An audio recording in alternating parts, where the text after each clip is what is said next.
عمومی طور پہ ہم کسی سے محبت اس لیے کرتے ہیں کہ اس کا ہمارے کندھوں پر کوئی احسان ہوتا ہے تو ہم اس کے بدلے میں اس سے پیار کرتے ہیں۔ ٹھٹھرتے موسم میں جب بدن سردی سے کپ کپا رہا ہو اور کوئی بندہ دودھ کا گرم گلاس پیش کر دے، چائے کی پیالی پیش کر دے، تو ساری زندگی اس کا احسان نسلی شخص کو نہیں بھولتا۔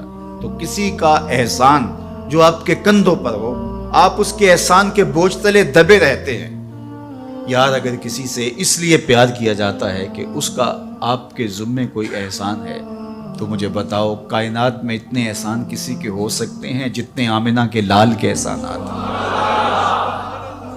ہم حضور کے احسانات کے بوجھ تلے دبے ہوئے ہیں۔ میں یہ بات اکثر کہا کرتا ہوں کہ ہمارے بدن پہ اتنے بال نہیں ہیں جتنے رسول اللہ کے احسانات ہیں۔ ہم اپنے وجود میں بھی ان کے مرہون منت ہیں۔ اگر وہ جلوہ گر نہ ہوتے اس کائنات کو خلعت وجود ہی نہ ملتا۔ یہ دنیا بنائی ہی گئی حضور کے لیے۔ انسانیت مقروض ہے جناب رسالت مآب صلی اللہ علیہ وآلہ وسلم۔ کیا آپ نہیں جانتے کہ باپ اپنی بیٹی کو زندہ درگور کر دیتا تھا؟ تو بتاؤ یہ کتنا بڑا ظلم تھا۔ اور میرے اور آپ کے آقا و مولا نے اس زمانے میں جب بیٹیوں کو زندہ درگور کر کے باپ فخر کر رہا تھا، فرمایا لوگوں سن لو، میری فاطمہ میرے جگر کا ٹکڑا ہے۔ کسی سے اس لیے پیار کیا جاتا ہے کہ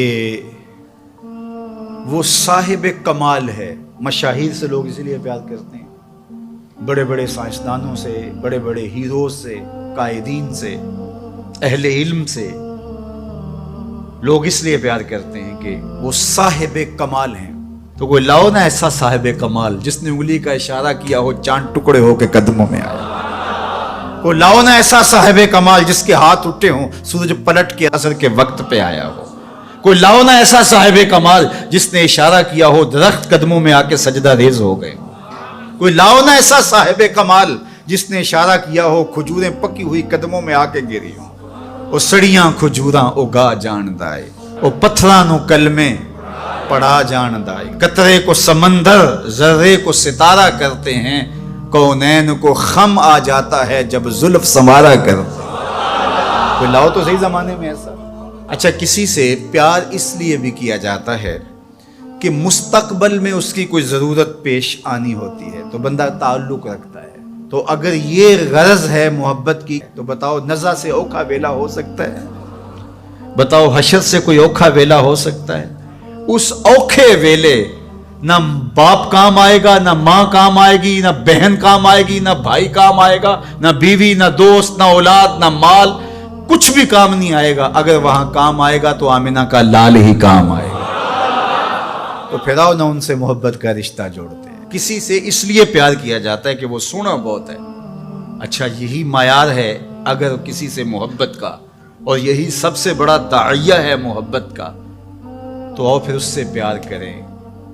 مکھ چند بدر شاہ شانی ہے، متھے چمک دی لاٹ نورانی، کالی زلف تے اکھ مستانی ہے، مخمور رکھی ہن مد بھریاں۔ سبحان اللہ ما اجمل کا، ما احسن کا، ما اکمل کا، کتے مہر علی کتے تیری۔ اللہ اکبر۔ آؤ پھر ان سے پیار کیجیے۔ اور محبت کا ایک تقاضا یہ بھی بیان کیا گیا، حب کا شیء اکثر ذکرہ، بندہ جس سے محبت کرتا ہے کثرت سے اس کا ذکر کرتا ہے۔ کوئی بہانہ تلاش کر لیتا ہے، کوئی راہ تلاش کر لیتا ہے، کوئی سلیقہ کوئی طریقہ ڈھونڈ لیتا ہے ذکر کا۔ جو کسے دا عاشق ہوئے گل اسے دی کردہ۔ میاں صاحب کا لہجہ دیکھیے، جو کسے دا عاشق ہوئے گل اسے دی، سو مکر بہانے کر کے مرنے ہو دے مرتا۔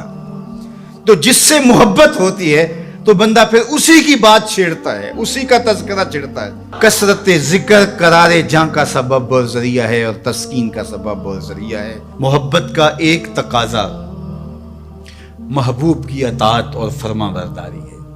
جس سے بندہ پیار کرتا ہے اس کی بات بھی مانتا ہے، اس کے انداز کو اختیار کرتا ہے، اس کے طرز زندگی کو اپنے زندگی میں اتارنے کی کوشش کرتا ہے۔ وہ کیسی محبت ہے کہ محبت ہو اور محبوب کی مخالفت ہو رہی ہو۔ میں اور آپ غور کریں ہمارا کیا کیا حضور کو پسند ہے۔ سر کی چوٹی سے لے کے پاؤں تک اپنے آپ پر غور کریں، اپنی شادی بیاہ سے لے کے عقیقے ولیمے تک اپنے انداز زندگی پہ غور کریں، اپنے بچپن سے لے کے بڑھاپے تک اپنی زندگی پہ غور کریں، اپنے کاروبار سے لے کر کے طرز معاشرت پر غور کریں، حضور کے نام کے نعرے لگاؤ، حضور پہ درود پڑھو، حضور کے حسن کا ذکر کرو، حضور کی نعتیں پڑھو، محافل سجاؤ، حضور کے لیے قربانیاں پیش کرو، لیکن کیا ہم اپنے جذبات کی قربانی نہیں دے سکتے؟ اپنی زندگی کو ان کی محبت کے سانچے میں نہیں ڈال سکتے؟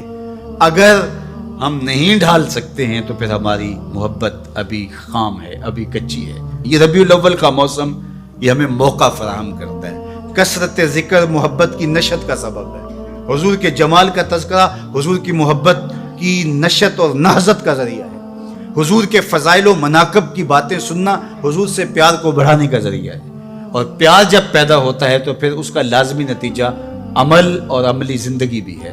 اس لیے اس موسم کو بھرپور گزاریے گا، اچھے انداز سے گزاریے گا، اور میلاد کے نام سے کسی خرافات سے اپنے آپ کو محفوظ رکھیے گا۔ یہ دھوم دھڑکے، یہ ڈھول باجے اور یہ رسے باندھ کر کے راستوں کو بلاک کر کے لوگوں کو اذیت پہنچانا، یہ میرے نبی کا طریقہ نہیں ہے۔ خوبصورت انداز سے گھروں میں درودوں کی محافل سجائیے گا، اپنے بچوں کو بٹھا کے سونے محمد پہ درود پڑھیے گا۔